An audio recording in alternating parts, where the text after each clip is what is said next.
Hola Mónica, buenas tardes. Muchas gracias por la pregunta. Estamos bien, estamos cumpliendo con nuestra cuarentena obligatoria.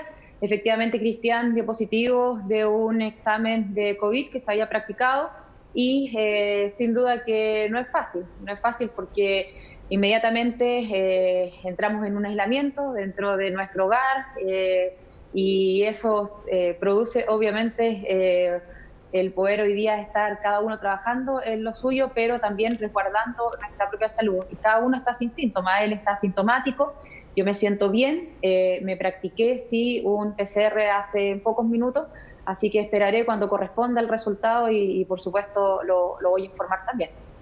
¿Y no pensaron ninguno de los dos en la posibilidad de irse a una residencia sanitaria? No, creo que la necesitan personas que tengan menos comodidades que las que tenemos nosotros en nuestro hogar. Mm. Lo digo justamente porque, por ejemplo, el alcalde de Las Condes, Joaquín Lavín, se fue a una residencia sanitaria. ¿Usted qué le pareció eso, diputada? Bueno, yo no sé cuál es la distribución dentro de su hogar, no sé con cuántas personas vive, si efectivamente necesita más o menos espacio, pero en el caso nuestro, cada uno está en una pieza, nosotros vivimos los dos y por lo tanto tenemos suficientes comodidades como poder quedarnos acá y que otra persona con menos recursos sin duda ocupe ese lugar en una residencia sanitaria. Vivir una cuarentena ya en aislamiento dentro de un grupo familiar es difícil, yo la estoy viviendo y cuesta. Pero cuando hay un hogar con obviamente muchas menos comodidades, sin duda que es riesgoso, no solamente cuesta. Por lo tanto, creo que las residencias sanitarias tienen que ser ocupadas por aquellas personas que tienen menos posibilidades de tener comodidades y sin duda, ¿cierto?, evitar contagiar al resto del grupo familiar. Sí, para ser justo voy a hacer el punto de que el alcalde Lavín dijo que había una persona con alguna enfermedad en su domicilio. Dejo hecho el punto también para instalarlo. Quiero preguntarle respecto de el tema del postnatal, porque toca hacer alusión. Hablamos con el ministro de Desarrollo Social hace algunos días, un día antes de que se supiera de hecho que estaba con COVID positivo, y él nos decía que estaban viendo otras posibilidades, que no es que lo quiera acusar, pero estaba hablando sí, que... me dijo que me habías mandado un recado.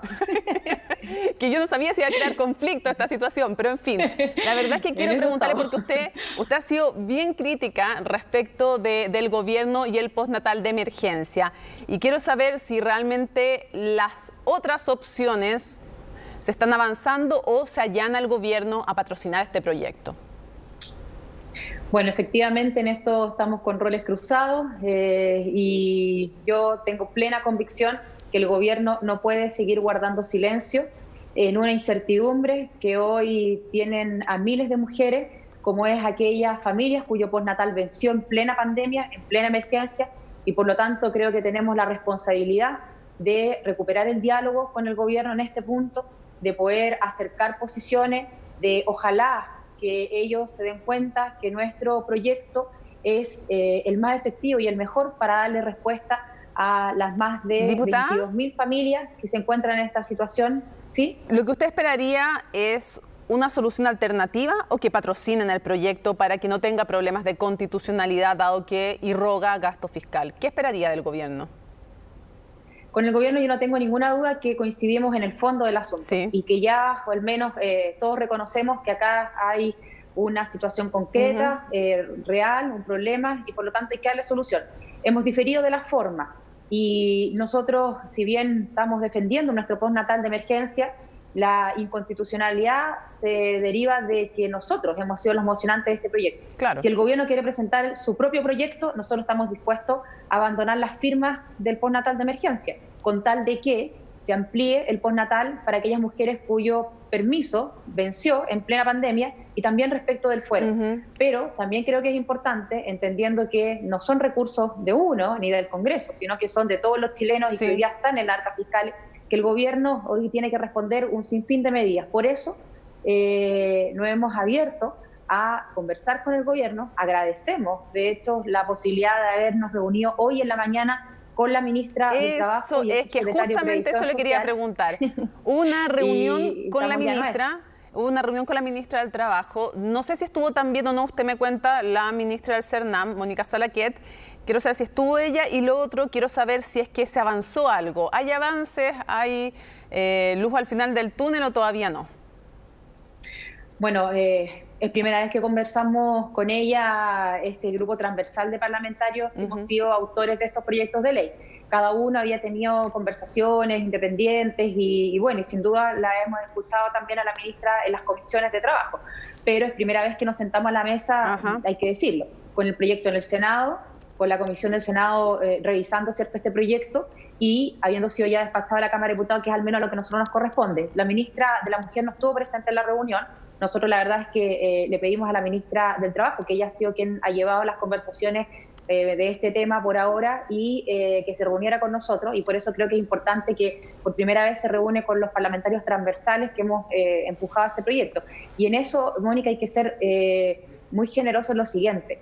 Creo que es importante entender que teniendo el mismo objetivo de fondo y entendiendo también que hemos diferido en las formas, el gobierno tiene varias posibilidades, o presentar su propio proyecto o avanzar en medidas administrativas, pero nosotros no hemos abandonado nuestro objetivo del que le llamamos postnatal de emergencia, es decir, que aquellas mujeres cuyo postnatal venció en plena emergencia, en plena pandemia, puedan seguir cuidando a sus hijos, a sus hijas, también sus padres, estoy hablando de los padres y de las madres, sí, claro, a sus hijos y a sus hijas durante esta pandemia. Y por supuesto en el caso del fuero, lo que queremos es que esta protección con la que cuentan las mujeres después de finalizado el postnatal también se extiende durante el estado de excepción constitucional. Sí. Tenemos un punto, que es ¿cuánto va a salir esto?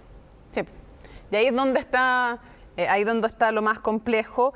Quiero preguntarle a todo esto, reconocer también que este es un proyecto, como usted decía, transversal de diputados, de diputadas, como la diputada Marcela Sabat, también como la diputada Maite Orsini, o sea, hay de todos los sectores políticos que están detrás de este proyecto, con este tema de que, como implica gasto, no puede ser patrocinado, no puede no ser patrocinado por, según las normas que tenemos hoy día, por el Ejecutivo. Solamente ellos pueden llevar adelante cualquier proyecto de esta o de otra materia que implique gasto fiscal.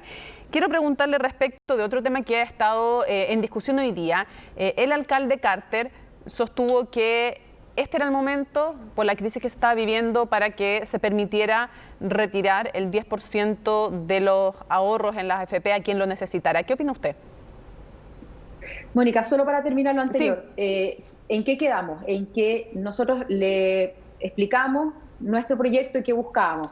Conocimos por primera vez en detalle lo que está trabajando el gobierno, y por lo tanto quedamos para este próximo lunes agendados con el subsecretario, y durante estos días vamos a ir cruzando minutas para ver si podemos tener un acuerdo, ojalá, y avanzar de esta forma, porque lo importante de esto es que nuestro grupo, al ser transversal, pone también sobre la mesa votos que van a requerir, que se va a requerir por parte del Ejecutivo para poder avanzar en los proyectos de ley que ellos estimen necesarios para poder responder, ¿cierto?, a estas mamás y a estas familias que esperan en una incertidumbre total si se les puede extender o no su permiso. Respecto a la propuesta que hace el alcalde, la verdad es que considero que es una respuesta hoy día un poco a tontas y a locas, de un voleo.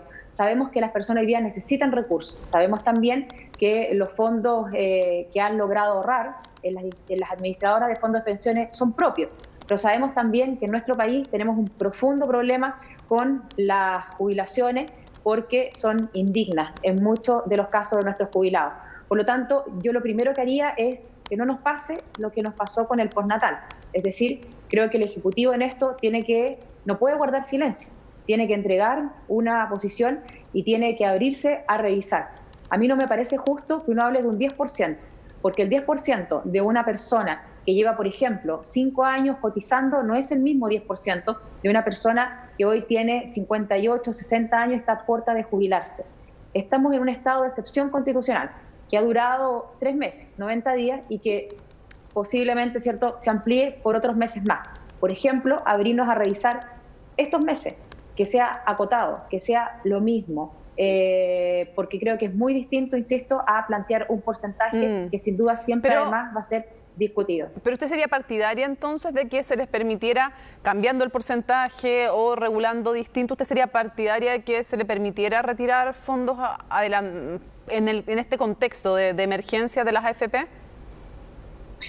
Yo creo que cuando uno llega a una medida tan extrema, porque es una medida extrema como esta, es porque sin duda se requieren más recursos frescos para dar respuesta a miles de familias que necesitan alivianar su bolsillo durante estos meses que no la han pasado bien. Por lo tanto, yo lo que planteo, Mónica, porque no quiero entrar en lo que ha entrado, ¿cierto?, el alcalde Carter de hablar de un porcentaje, es que el gobierno lo que no puede hacer es guardar silencio y quedarse aquí en una discusión. Ya. Para cerrar, antes que se nos acabe el tiempo, diputada, 30 segundos, no más. Se ha hablado los 100 días desde que se detectó el primer caso del coronavirus y se ha evaluado bastante también a favor o en contra al gobierno. Me gustaría que usted evaluara cómo han sido estos 100 días de crisis sanitaria de la oposición. ¿Cómo ha visto la oposición? Yo creo que no ha estado a la altura. Lo vemos incluso hoy día cuando se está pidiendo tener un acuerdo para poder definir en qué vamos a gastar los recursos y priorizando a quienes más lo necesitan. Nadie está planteando un acuerdo de manos arriba con una sonrisa y todos firmando un papel. Estamos planteando un acuerdo para poder llegar con urgencia a recursos, con recursos frescos a aquellas familias que más lo necesitan. Yo creo de verdad que no han estado a la altura. Han entrado en el ridículo de estar presentando comisiones investigadoras cuando todos sabemos que hoy tenemos que enfocarnos en poder enfrentar de la mejor forma posible esta crisis, y ya vendrá el minuto de comisiones investigadoras, del rol que le corresponde a la oposición de fiscalizar, incluso ya vendrá el minuto de las elecciones y de que cada uno tome su posición. Pero perfecto. Hoy, en estos meses que son los más difíciles, necesitamos unidad ante todo. Diputada, muchísimas gracias por habernos acompañado en Hoy es Noticia CNN Chile. Que esté muy bien. Buenas noches. Muchas gracias, Mónica.